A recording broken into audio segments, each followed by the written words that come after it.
stories that were never meant to be comforting. Vietnamese folklore is filled with things that don't just exist in legend, they exist in warnings. This episode, we're stepping into the dark side of it. Tonight on Newsworthy, two words and two question marks. Xin chào Kong Dong ng Goi Viet qua Chung Toi Tay Các Ban Goi Kia Dang Lan Nye và Tin Chung Toi Di Chung Toi Da Dei. Chào mừng các bạn, hãy ngồi xuống và tuang tuk chuang trin ne.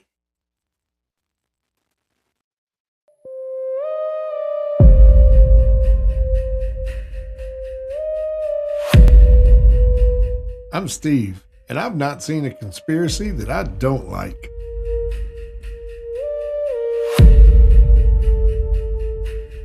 I'm Jerry, the analytical skeptic of the group that says, show me the proof.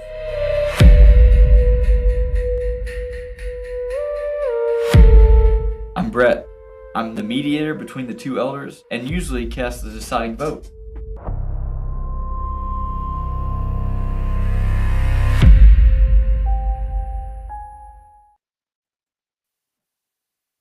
We weren't just looking for a house.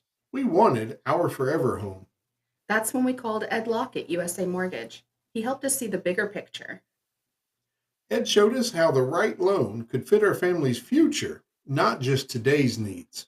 And he made sure every detail was clear, so we felt confident planting roots. Hi, I'm Ed Locke with USA Mortgage. Let's find the loan that makes your forever home possible. Call me today at 502-680-0953.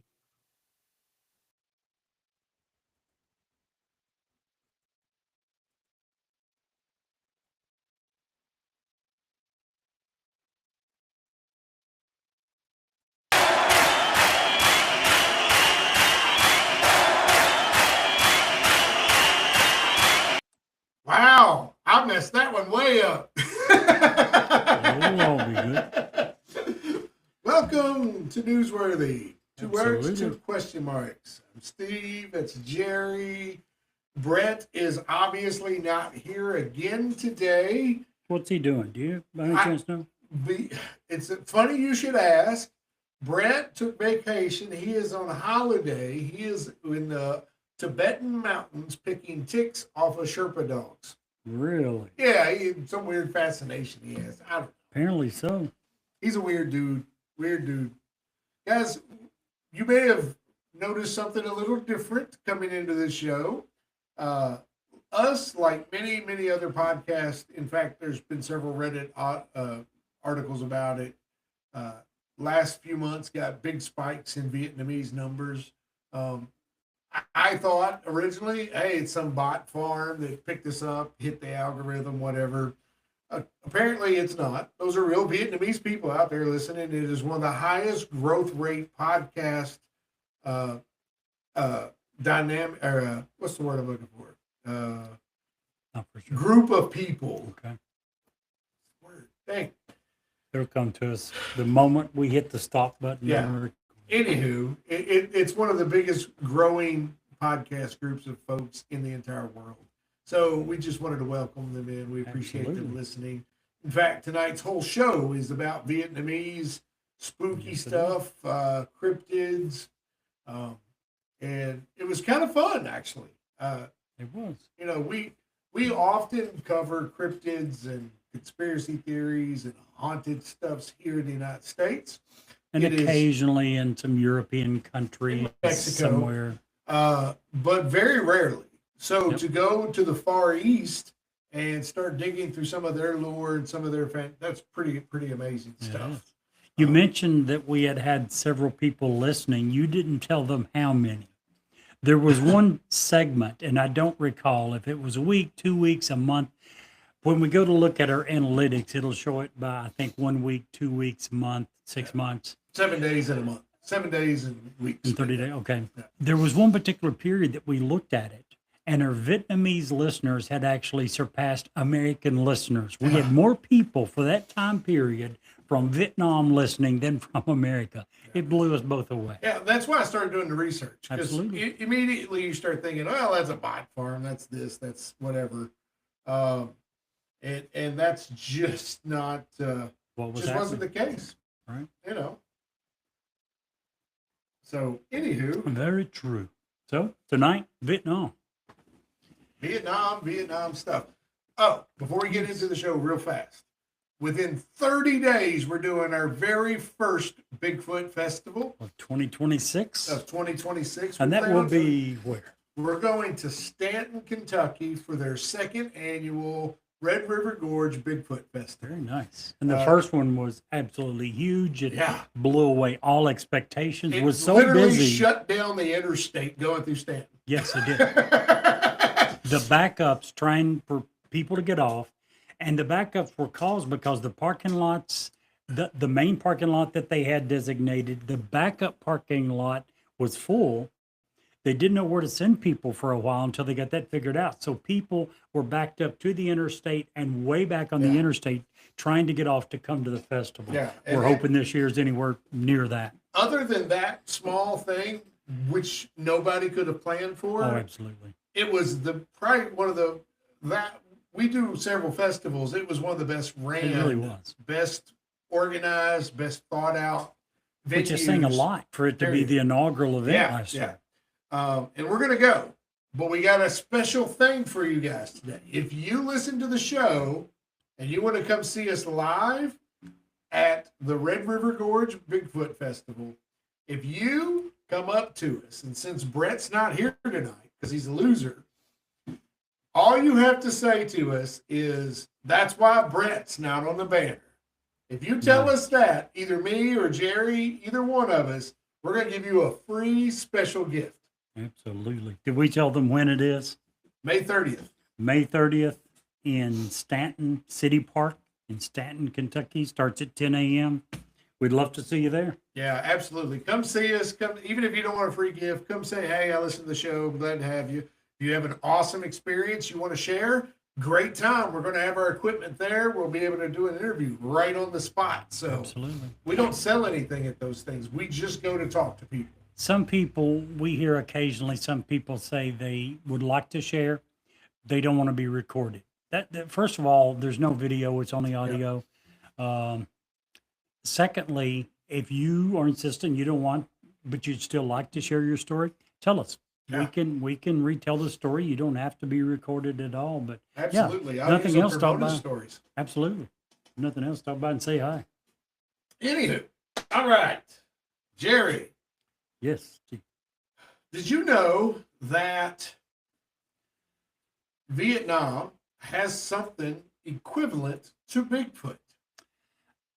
Before I began doing the research, I had no idea, but I would have, if I'd been asked, I would have said yes, because almost every country in the face of the earth does. But Every single civilization has two things in there. Any civilization that has writing has two things in their writings: Bigfoot stories okay, and giant stories. there you go. And if you want to take it a step further, they have three. 99.9% of those all have a flood story too. Yep. It's insane. I wonder what percent have an alien story. Oh, I'm sure. I mean, High percentage, I would think. I would think People from the sky coming to help to hurt, do to do whatever. something. to harvest gold. Yes. Anunnaki, whatever you want to call it. But let's talk for just a second about Vietnam's equivalent of Bigfoot. Let's do it. Now, we are going to try some of these names. We are forgive two us. old boys from There Kentucky. you go. Please forgive us if we butcher the names. Which we know we will, because we butcher a pretty high percentage of American words, much less Vietnamese that we've never even heard pronounced. So the first thing we're going to talk about is Kating Voar. Nice. The Kating Voar is also known as the snake-eating cow, which, Okay. little weird, is a controversial bovid, long rumored to inhabit the forest of Vietnam and Cambodia. It is sometimes described as a cryptid, a mythical animal, undiscovered creature, and it has been compared to Bigfoot in the Southeast Asia due to its elusive nature and its lack of actual confirmed sightings. I have to think that the Kating Voar is having the same issues that Bigfoot is here. Absolutely. Either it's going to be completely hoaxed over with AI, or its world's going to get very small with the number of cameras going into the woods. The Kating Voar was first reported in 1994 by German zoologist Wolfgang Peter and Antonis Fieler, based on a spiral, lyre-shaped horns they found in Ho Chi Minh City Market. These horns were about 45 to 50 centimeters long and were unusual for bovids, and led Peter to propose a brand new species. Local lore describes it as a cow-like animal, about goat-sized, 80 centimeters at the shoulder, with spotted fur and a diet that allegedly includes snakes. The name Kating Voar in Khmer literally means Liana Horned Gower, while the Vietnamese Lia Duang was once misapplied but actually refers to a mainland Siro. Whoo, it's a mouthful. Yes, it is. Now, much like Bigfoot here, there's much scientific debate. Supporters like American mammalogists, my goodness, Another mouthful. another mouthful, mammalogic, I can't even say it. I'm moving on. Like American Robert Tim has suggested it could be real. Distinct wild bowfin, and such as the coupre. Apparently, wild bovids are not unheard of in the world. I'll be darned. Skeptics, mostly scientists, consider it a hoax. DNA tests on alleged specimens show contamination, and morphological analysis reveal the horns were artificially shaped cattle horns. Possible explanation? The horns may have been carved and reattached to mimic a unique bovid, possibly as an anti-snake talisman in local culture. Anything to keep the note ropes away. Yeah. There you go. So, despite the lack of scientific proof, the Kating Voar remains a part of folklore and cryptozoological interest in both Vietnam and Cambodia. It has been featured in documentaries and online videos as a mysterious snake-eating bull of the jungle. Its story parallels other cryptids where cultural belief and incidental reports persist even without verifiable evidence. In short, the Kating Voar is not a confirmed species. It's likely a myth or a cleverly, man, I am having speaking trouble. Angie Van Sice would be so upset with me for not being able to talk tonight. English is hard sometimes. It is hard sometimes. Anyway, it's likely a myth or a cleverly crafted horn imitation, but it holds cultural significance as a symbol of the wild, elusive bovids of Southeast Asia. Woo! Sounds scary. It does. And you know, here's the thing. So in my current D&D, I'm going to talk nerd for a minute. For those nerds that listen to the show, welcome to my world. My current D&D character, Oh, bless you. thank you, is a furbog, which is a bovid. I am basically a cow knight paladin. So I can relate with the Kating Voar, except I carry a big mace. One of the most interesting things about everything that you mentioned to me was the fact that it was first talked about in 1994. Yeah, That's extremely recent. Most of these that we've talked about, and we've talked about the fact that you'll find Bigfoot stories in basically every country, every culture in the world, and many of them go back centuries. This one, no mention of it until 1994. So that to me struck this. Wow, that's unusual. Very unusual. Very unusual. What was you going to talk about for one? And then we'll come back to the next one I have. Because the next one I have is even creepier than that one, if you can believe it. Yeah.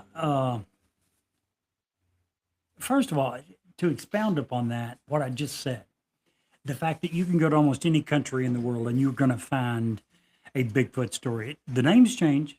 It may be Bigfoot. It may be Sasquatch. It may be Yeti. It may be the skunk ape.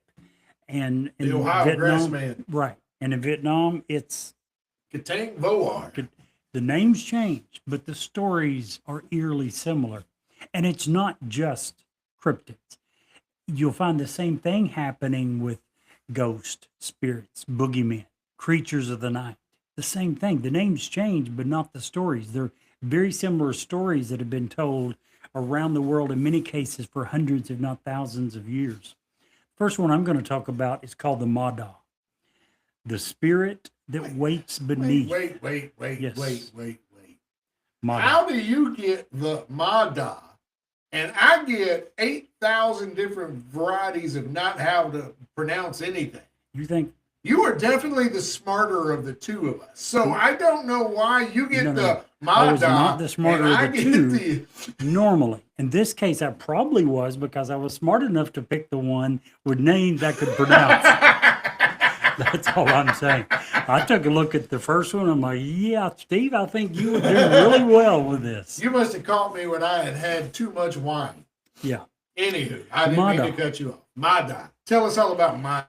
The name translates as a water ghost, but that's barely scratching the surface. In Vietnamese belief, a Mada is the restless spirit of someone who drowned, often suddenly, tragically, unjustly. Here's the key part. They're not at peace. Instead of moving on, they're believed to be trapped in the water where they died, whether it's a river, a pond, a canal, even flooded rice fields.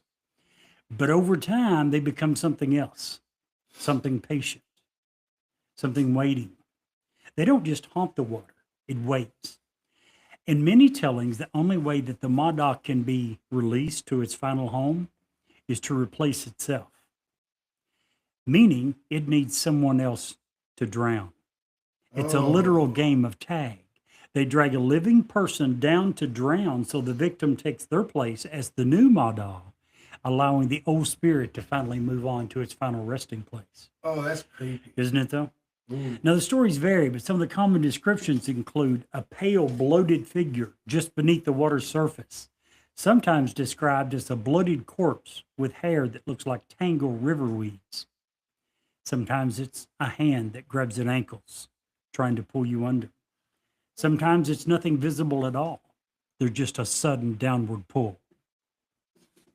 People describe victims as, in many cases, very strong swimmers who suddenly begin to panic because they can no longer swim. There's a force that's pulling them under. They describe them as being pulled under in what is normally, usually, very calm water. Many cases, they're reported to have disappeared without a trace. Now, to put this in context, Vietnam is a country that is shaped by water. Rivers, canals, floodplains, all are vital to Vietnam. The Mekong River alone is the world's largest inland fishery.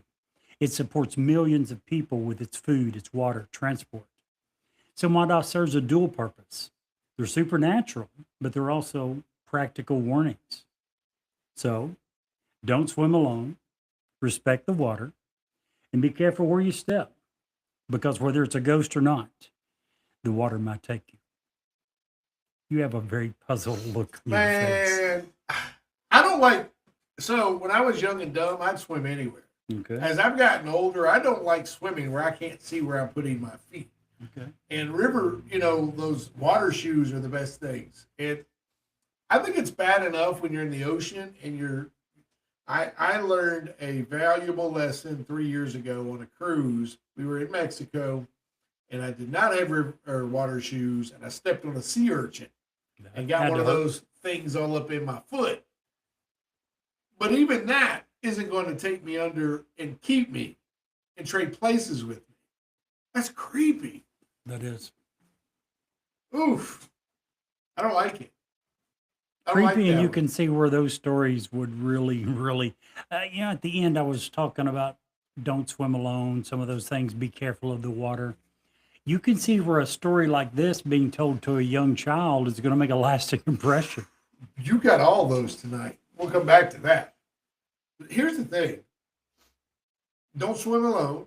Be careful where you're at. Those are good water safety tips anyway. Absolutely.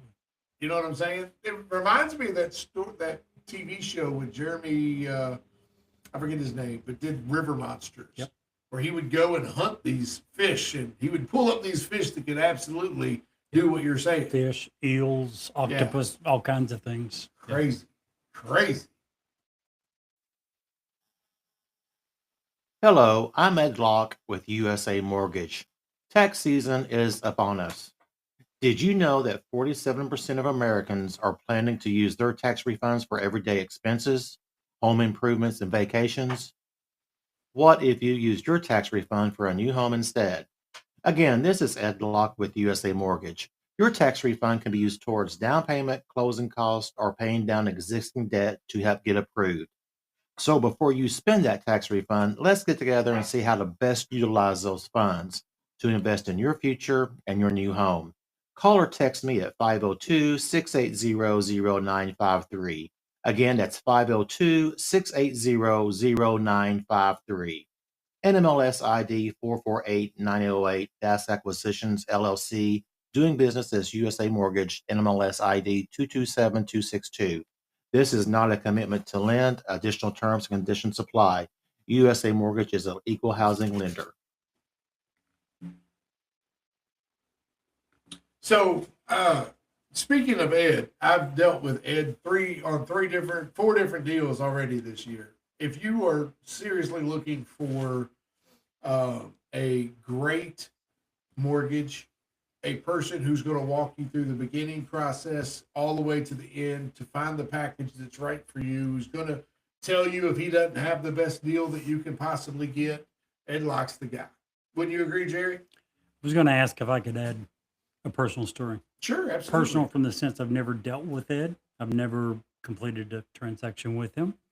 Even better, I think. Highly enough of Ed that when my daughter and her husband, within the last few months, started looking for a home, I recommended that they contact Ed. They did. Ed spent a considerable amount of time with them. And finally, when he was getting the information from them, you need basically everything from someone when you're going to get approved for a mortgage. Yep. He had their tax returns and their W-2s and all this, and he was looking at where my son-in-law worked, and which is at CCU, a credit union in the area. And he asked my daughter, why isn't he pursuing the mortgage through them? They have really good rates. And she said, well, we'll look into it. And he went ahead and did everything and spent a lot of time with them. But again, had mentioned to her another time or two, you make sure that your husband looks into CCU. She got back with him and said, Ed, we looked into CCU. They actually beat the rates. Ed's response was, I told you. You want to know why we recommend Ed? Yeah. Because that, like you just mentioned a minute ago, even when it's not him, he's looking out for your interest, not his. If you want an honest guy that you can trust, Mr. Ed Locke is the guy that you want to Yeah. be talking to. He's smart enough to understand that it's not just about this deal. Yes. It's about, can I make this my client long term, even if I don't get this deal? And that there's no better advertisement than free advertisement, which is what you get when you got me sitting here telling the story of how well he treated my daughter. Yeah, And how much he was looking out for their interests. absolutely. On that same vein, just to throw it out there, if you're looking for a great realtor and you live in Kentucky, I know a guy. Also, if you are looking for a realtor anywhere in the United States, still call me. I'll do the diligence. I will find you the right realtor in your general area and give them a call, set it up for you, and handle all of the initial stuff that's kind of icky that most people don't like doing. I'll do it for you. Be happy to do it. Don't hesitate to call me, 502-600-0550. You know, we've done this podcast for 3 years. almost 4, right?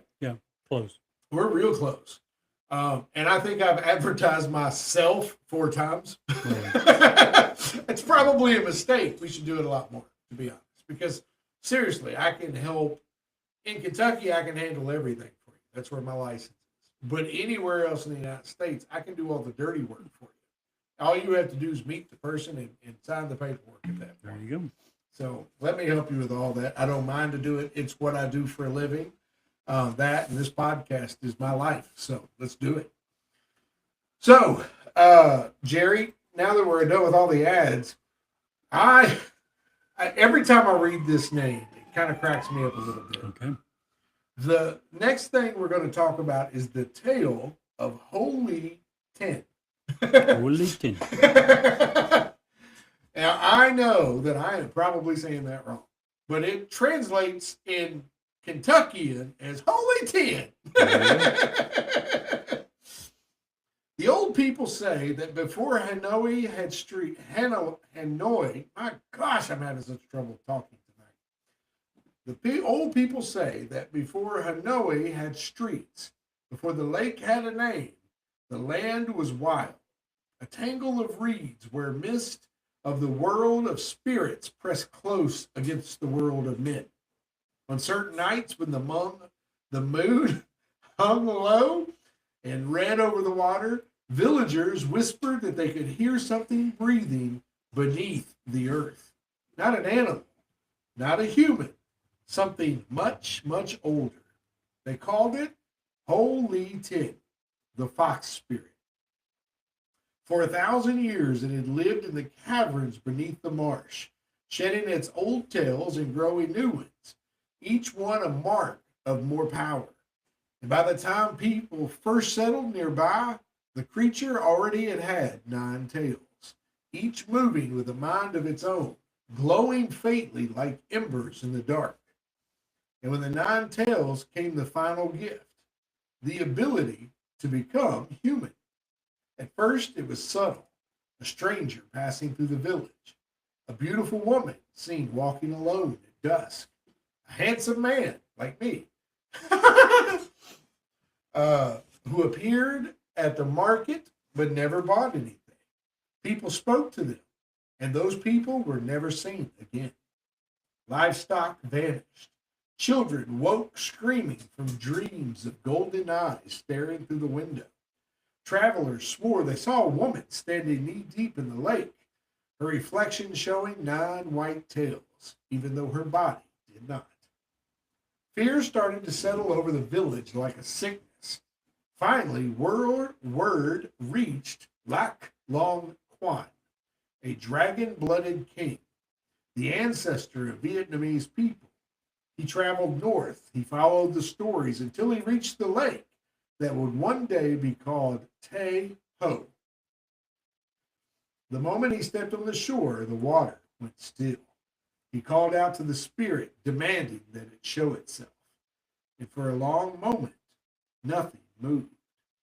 Then, slowly, the reeds began to part, and a woman stepped forward, impossibly beautiful, dressed in white, her hair drifting like smoke. But behind her, the shadows twisted, and 9 pale tails unfurled like ghostly banners. The Ho Li 10 smiled, simply said you were brave to come along.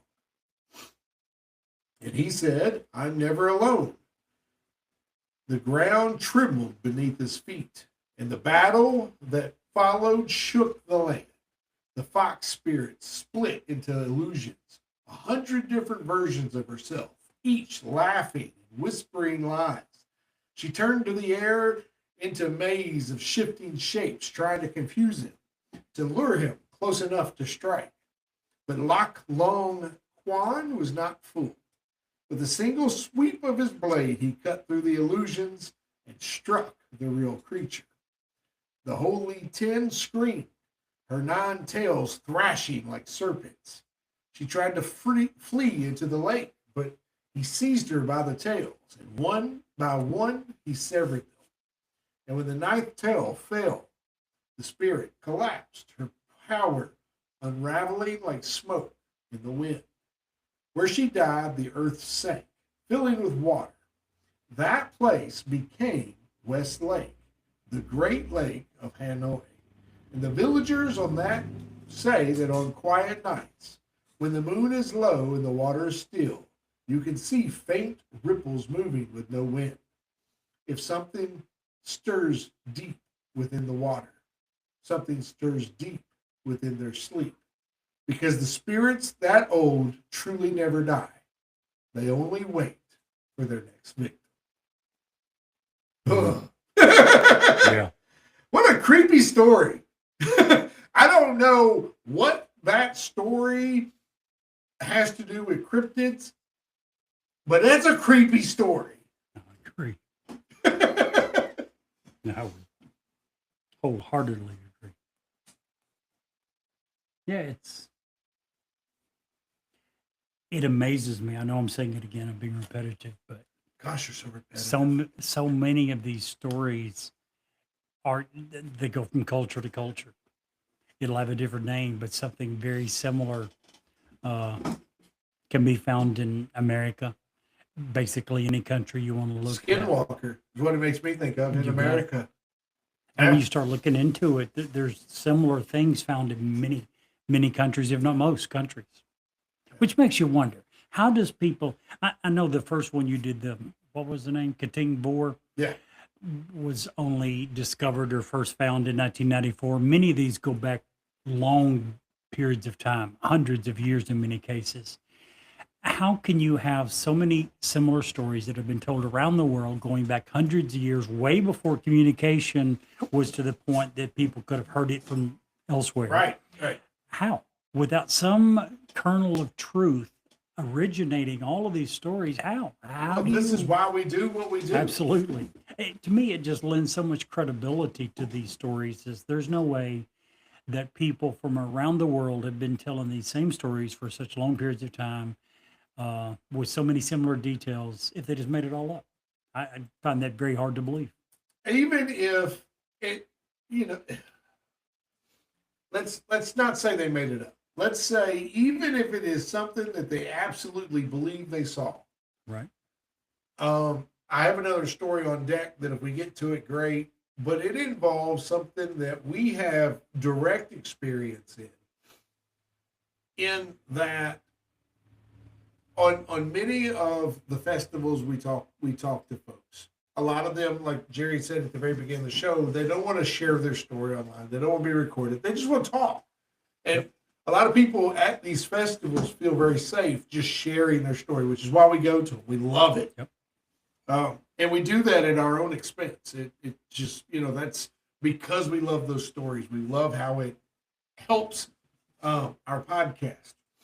And in many cases, helps people. Yeah. You've told the story different times about the lady in Ohio, Yeah. and she told the story and let out a huge Yeah. a sigh of relief. You could tell it was the weight off her shoulders she'd be carrying. In that case, it was an elderly lady, and it happened when she was in her teens. She carried it for the majority of her life. The very first time she ever drove alone. right, Can you imagine? right, somewhere around 16, 17. Yeah. And, but what I was getting to is we talked to many people from many different states, all having the same or similar triangle shaped 5 lights underneath, hovering or slowly moving over their house with no sound, no propulsion. And it's just there. It's not threatening them. It's not like, hey, here we are. It's just existing. But for that many people to see the exact same thing in 5 different states and be able to detail it down to the size and the number of lights. It's the same thing you're talking. This is happening all over the world with Totally creatures, and it's the same thing. creatures, boogeyman, ghost, UFO, all of it. Yeah. Very similar stories being told. Absolutely. All right. Next, let's shift from supernatural horror to something a little bit more familiar, still unsettling. Ong Babi. I got to work That's with my you hardest every one. day, so working with you every day is upsetting. Oh, I thought you was going with it. That's better than what I thought. I thought you were going to say I was the supernatural horror. It's good to know that I'm only a little unsettling. You said that. I did. Ong Babi is a figure that is used to scare children into behaving. You can think of him as Vietnam's version of the boogeyman. His name roughly translates to the man with 3 sacks. Now, according to their folklore, he roams around at night. He carries 3 large bags. If you misbehave, He takes the children, he puts them in bags until he has 3 children and carries them away. He's often described as being a thin, sometimes hunched over elderly man, very quiet, someone who's always watching, not flashy, not monstrous, not someone you would even look at and think a second thought about, which almost makes it worse, right? It could be anyone, and no one would even know. Unlike the Mada or others, the Ong Babi isn't necessarily believed to be real. He's a tool. He's a way for parents to enforce behavior, right? Many parents use the boogeyman for that. Well, you better not do that, or the boogeyman might get you. He's used to make sure that kids don't wander off, to make sure they don't stay out too late, to make sure that they listen to their elders, if that's possible. But parents will do and say a lot of things trying to get their kids to listen. Basically, it's used as a tool to try to get the kids to do as they're being told. It's fear used as structure. Now, like many child snatcher figures that are told around the world, Ong Babi reflects real fears. There are kids that get kidnapped. There are kids that gets lost. There are dangers of wandering off alone. And in many cases, these stories like this are simply used as tools trying to get the kids to not have those bad things happen to them. Now, it turns these abstract dangers into something that's more personal. And every child at some point wonders, what if he's real? Just this once. An example. For my grandson, this was just the other night. If you remember, we had some really strong storms that come through Sunday night, around midnight, I think. My daughter said that it woke Jensen up. He come in the room and he told him someone is knocking on our front door. They told him it's just the thunder. They got him calmed down. He went back to bed. A few minutes later, he comes back a little more scared. And he tells them, I heard it walking down the hall, coming to my room. They explained it was just the heavy rain that's hitting the roof. Same as before, they eventually got him calmed down. He goes back to bed. This time, not 2 minutes later, hail begins to fall. He comes running in the room and he tells them, someone's knocking on my window. Needless to say, at this point, they're up. The whole family's up for a while. Now, Jensen is 5. To him, the boogeyman isn't a story. It's real. Something that could be waiting, watching. And maybe the truth is, the boogeyman never really goes away. Maybe we just get better pretending he's not there. Facts.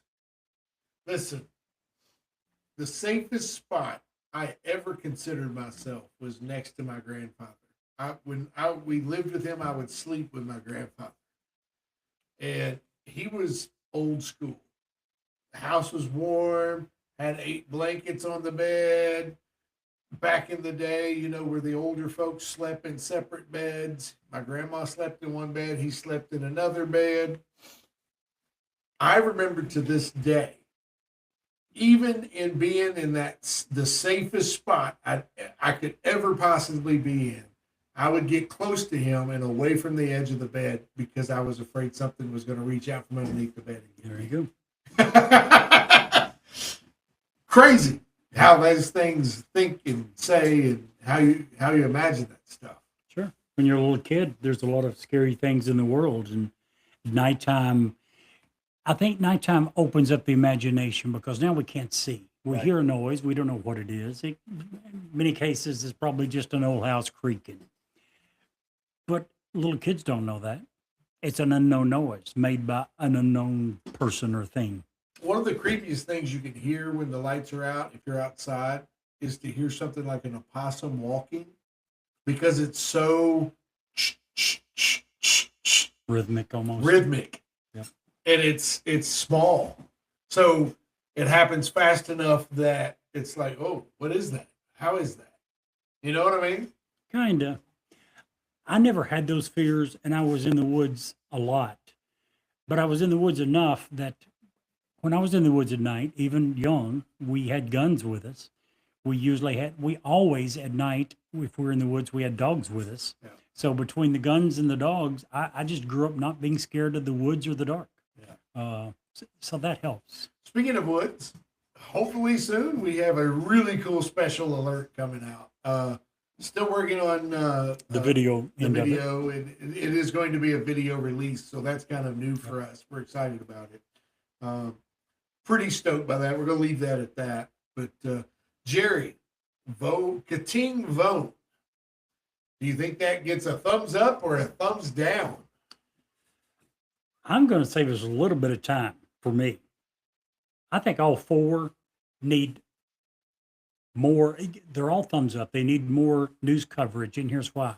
I had not heard of a single one of these until beginning to do the research. Right. Whether it's Vietnam or other countries around the world, if we've never heard it mentioned, either one of us, right? Yeah. You'd never heard of any of these either. None of them. There's something wrong with that. Right. Just that, the fact that we've never heard of it, and I think the vast majority of Americans would feel the same way. That alone says it should be talked about at least some more. Right. All of them. I agree. I'm going to say the exact same thing, although I'm going to give more thumbs up to your second story about the water snake thing. That's freaking scary as I'm still got goosebumps from that. That freaks me out. Thank you. It's my pleasure. Don't go anywhere. We have a great bonus story coming up right after these short ads. And while you're waiting, swing by Newsworthy with StephenJerry.com for updates, past episodes, and all the weird stuff that Jerry's into. Before those ads roll, make sure you like, follow, and share the show, especially with your weirdest friend. You know who I'm talking about. And hey, if you're thinking about buying a home, refinancing, or just want straight answers, talk to Ed Locke at USA Mortgage. Local, trusted, and ready to walk you through every step. Call 502-680-0953. And of course, we recommend Smoking Gun Jerky out of Lincoln, Nebraska. Use code CRYPTID10 for an amazing discount on some of the best jerky you will ever taste. Long before Vietnam had borders for kings, the sky itself was alive with the presence of the Roang, an ancient dragon whose body shimmered like molten gold and whose breath carried the first rains. When it descended from the clouds, storms followed in its wake. Not storms of destruction, but storms of creation. With a sweep of its tail, mountains rose. With a strike of its claws, rivers found their paths. And from the heart came a child, Lac Long Quang, born of the sky and the sea, destined to walk among humans as both protector and ancestor. In time, he met Au Ko, the mountain fairy, and together they brought forth 100 children, the very first Vietnamese people. But the dragon belonged to the waters, and the fairy to the highlands. So they parted, each taking 50 children, promising their descendants would remain one people, no matter how far they roamed. And though the dragon returned to the sky, the elders say it never truly left, that it lives in the rain that feed the rice fields, and in the mist that clings to the mountains, and in the blood of every child born of this land, a reminder that Vietnam is where sky met earth. Human trafficking happens in every community in the world. If you see something, say something. Call the National Human Trafficking Hotline at 1-888-373-7888. And Jerry, if you can't see the light, Be the light.